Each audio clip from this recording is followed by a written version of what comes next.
அர்ஜுன் ஒரு நாள் நடந்து போய்கிட்டு இருந்தான். அப்போ அவனுக்கு வழியில ஒரு கொடை கிடைச்சது.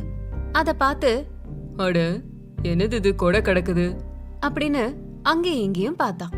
அங்க யாருமே இல்லாததால அந்த கொடைய தானே எடுத்துக்கலாம் அப்படின்னு எடுத்துக்கிட்டு நடந்து போகும்போது தன்னோட மனசுல, யாராவது இந்த கொடைய பார்த்தாங்கன்னா என்ன நினைப்பாங்க?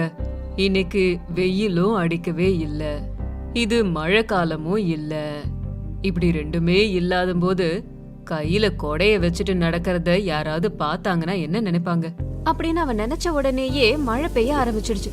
அப்ப அவன், என்னடா இது மழை பெஞ்சுக்கிட்டு இருக்கு, கொடை இருந்ததுனால தப்பிச்ச. ஆனா இப்ப என்ன மழை பெய்யுது, பயிரெல்லாம் நாசமாயிடுமே. கடவுளே, இந்த மழை இப்ப தேவையா? முதல்ல நிறுத்து அப்படின்னு நினைச்சான். அவன் அப்படி நினைச்ச உடனேயே மழை நின்னுடுச்சு. அத பார்த்து அவன் ஆச்சரியப்பட்டு, இன்னைக்கு என்ன ஆச்சு?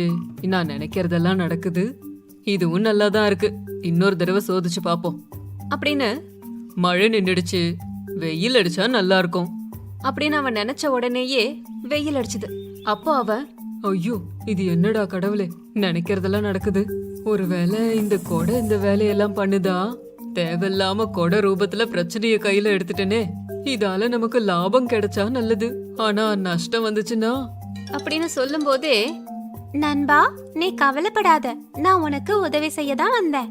நான் சாதாரண கொடை இல்ல நண்பா, பயப்படாத, உனக்கு என்ன வர வேணாலும் என்கிட்ட கேளு தரேன் அப்படின்னு அது பேசுனத கேட்டு ரொம்ப ஆச்சரியப்பட்டு, அப்படின்னா எனக்கு ஒரு பொட்டி நிறைய பணம் வேணும் அப்படின்னு கேட்டான். அவன் கேட்ட மாதிரியே பொட்டி நிறைய பணம் வந்துச்சு. அத பார்த்து, ஓஹோ, உன்னால எல்லா மாயங்களையும் செய்ய முடியுமா? ஆமா, என்னால செய்ய முடியும். உடனே அவன் அந்த பணத்தை எடுத்துக்கிட்டு தன்னோட வீட்டு முன்னாடி வந்து நின்னு, இங்க பாரு மாய கூடையே, என் வீட்டை பங்களாவா மாத்து அப்படின்னு சொன்னான். உடனேயே அந்த சின்ன வீடு பெரிய பங்களாவாச்சு.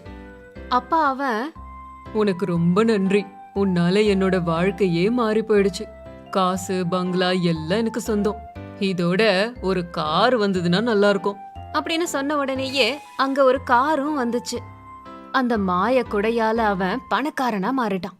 இவன் எப்படி திடீர்னு பணக்காரனா மாறினா அப்படின்னு ஊர் மக்கள் எல்லாருக்கும் ஆச்சரியமா இருந்தது. ஆனா யாரும் தைரியமா அவன்கிட்ட கேட்கல. அதே ஊர்ல இருந்த அவனோட ஃப்ரெண்ட் அவன்கிட்ட வந்து அந்த விவரத்தை பத்தி கேட்டான். அப்ப அவன் நடந்த எல்லாத்தையும் சொன்னான். அத கேட்ட தன்னோட நண்பன் ரொம்ப ஆச்சரியப்பட்டு, நண்பா, அந்த குடைய எனக்கு கூட ஹெல்ப் பண்ண சொல்ல, நானும் அந்த மாய குடை மூலமா பணக்காரனா மாறிடுறேன். அவ்வளவுதானே, சீக்கிரம் வா, வீட்டுக்கு போலாம் அப்படின்னு 2 பேரும் சேர்ந்து கொடையை எடுத்துக்கிட்டு அரவிந்த் வீட்டுக்கு போனாங்க. அங்க அர்ஜுனோட மாய குடையால தன்னோட நண்பனோட வீடு பங்களாவா மாறணும், வீட்டு முன்னாடி கார், அதே மாதிரி பணமும் வரணும்னு சொன்னான். அவன் அப்படி கேட்ட உடனேயே அதே மாதிரியே மாறிடுச்சு. இத பார்த்து ஆச்சரியப்பட்டு அரவிந்த் அர்ஜுன் கிட்ட, நண்பா, உனக்கு ரொம்ப நன்றிடா, இப்ப நானும் பெரிய பணக்காரனா மாறிட்டேன். உன்னோட இடத்துல வேற யாராவது இருந்தா இப்படி உதவி செய்யவே மாட்டாங்க. ஆனா நம்ம நட்பு மேல மரியாதை வச்சு எனக்கு உதவி செஞ்சதுக்கு உனக்கு ரொம்ப ரொம்ப நன்றிடா அப்படின்னு சொன்னான்.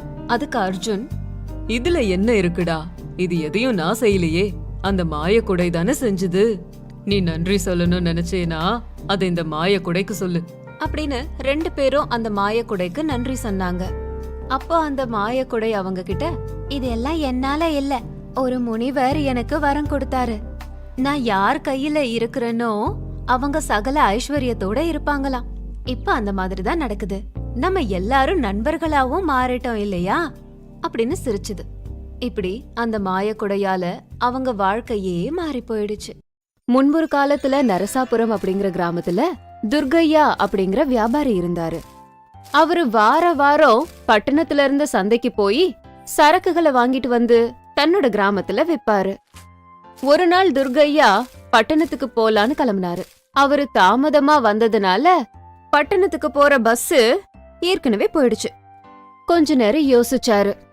இப்ப மட்டும் சந்தைக்கு போகலனா இந்த வாரம் முழுக்க தன்னோட கடையில விக்கிறதுக்கு சரக்கே இருக்காது. அதனால எப்படியாவது சந்தைக்கு போகணும்னு நினைச்சாரு. அதனால நடந்தே போலான்னு தீர்மானம் பண்ணாரு. பணப்பைய இடுப்புல வச்சுக்கிட்டு பட்டணத்துக்கு நடக்க ஆரம்பிச்சாரு. கொஞ்ச தூரம் நடந்த பிறகு துர்கையோட காலு வலிக்க ஆரம்பிச்சுது.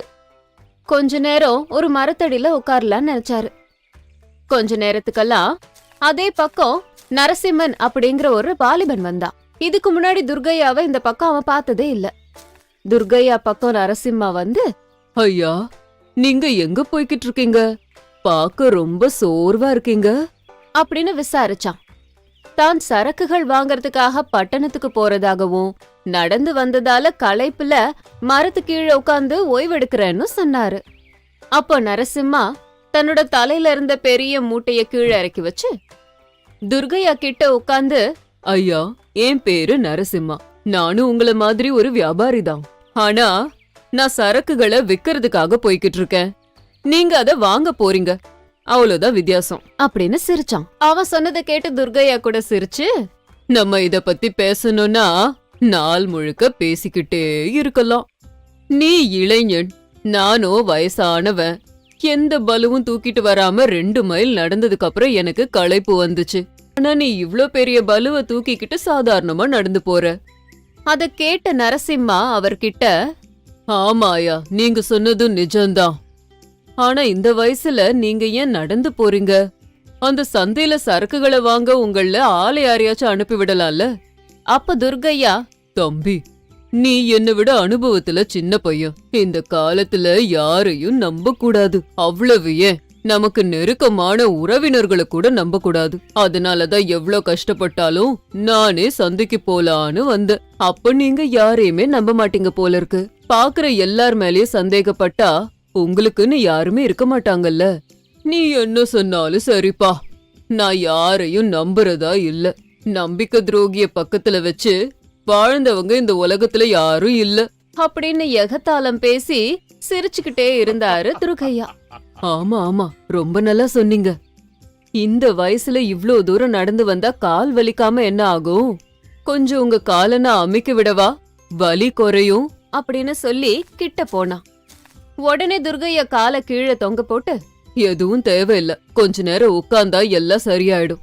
அப்படிலாம் சொல்லாதீங்க, நீங்க பெரியவங்க, உங்களுக்கு சேவை செய்யறது எனக்கு புண்ணியம் அப்படின்னு துர்கையா வேணான்னு சொன்னாலும் வலுக்கட்டாயமா அவன் காலை அமுக்கி விட ஆரம்பிச்சான்.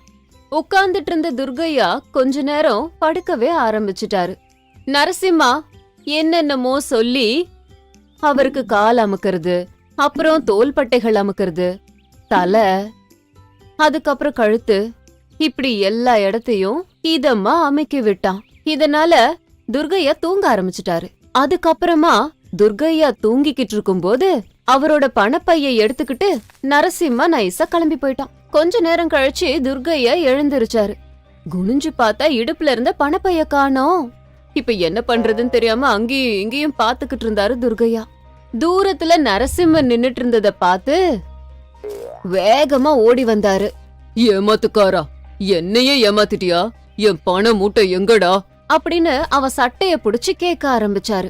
நில்லுங்க நில்லுங்க, அவசரப்பட்டு வார்த்தைகளை விட்டுடாதீங்க அப்படின்னு சொல்லி நரசிம்மா அந்த பணப்பைய அவர்கிட்ட கொடுத்தான். பணம் சரியா இருக்கான்னு துர்கையா பார்த்தாரு. பணம்லாம் சரியா இருந்தது. துர்கையா குழம்பி போய் நரசிம்மன் கிட்ட, ஆமா, என்ன இதெல்லாம்? ஏன் இந்த மாதிரி நாடகம் என்கிட்ட அப்படின்னு கேட்டாரு. வேற ஒண்ணு இல்ல ஐயா, உங்களுக்கு ஒரு விஷயத்த புரிய வைக்கதான் இப்படி பண்ண.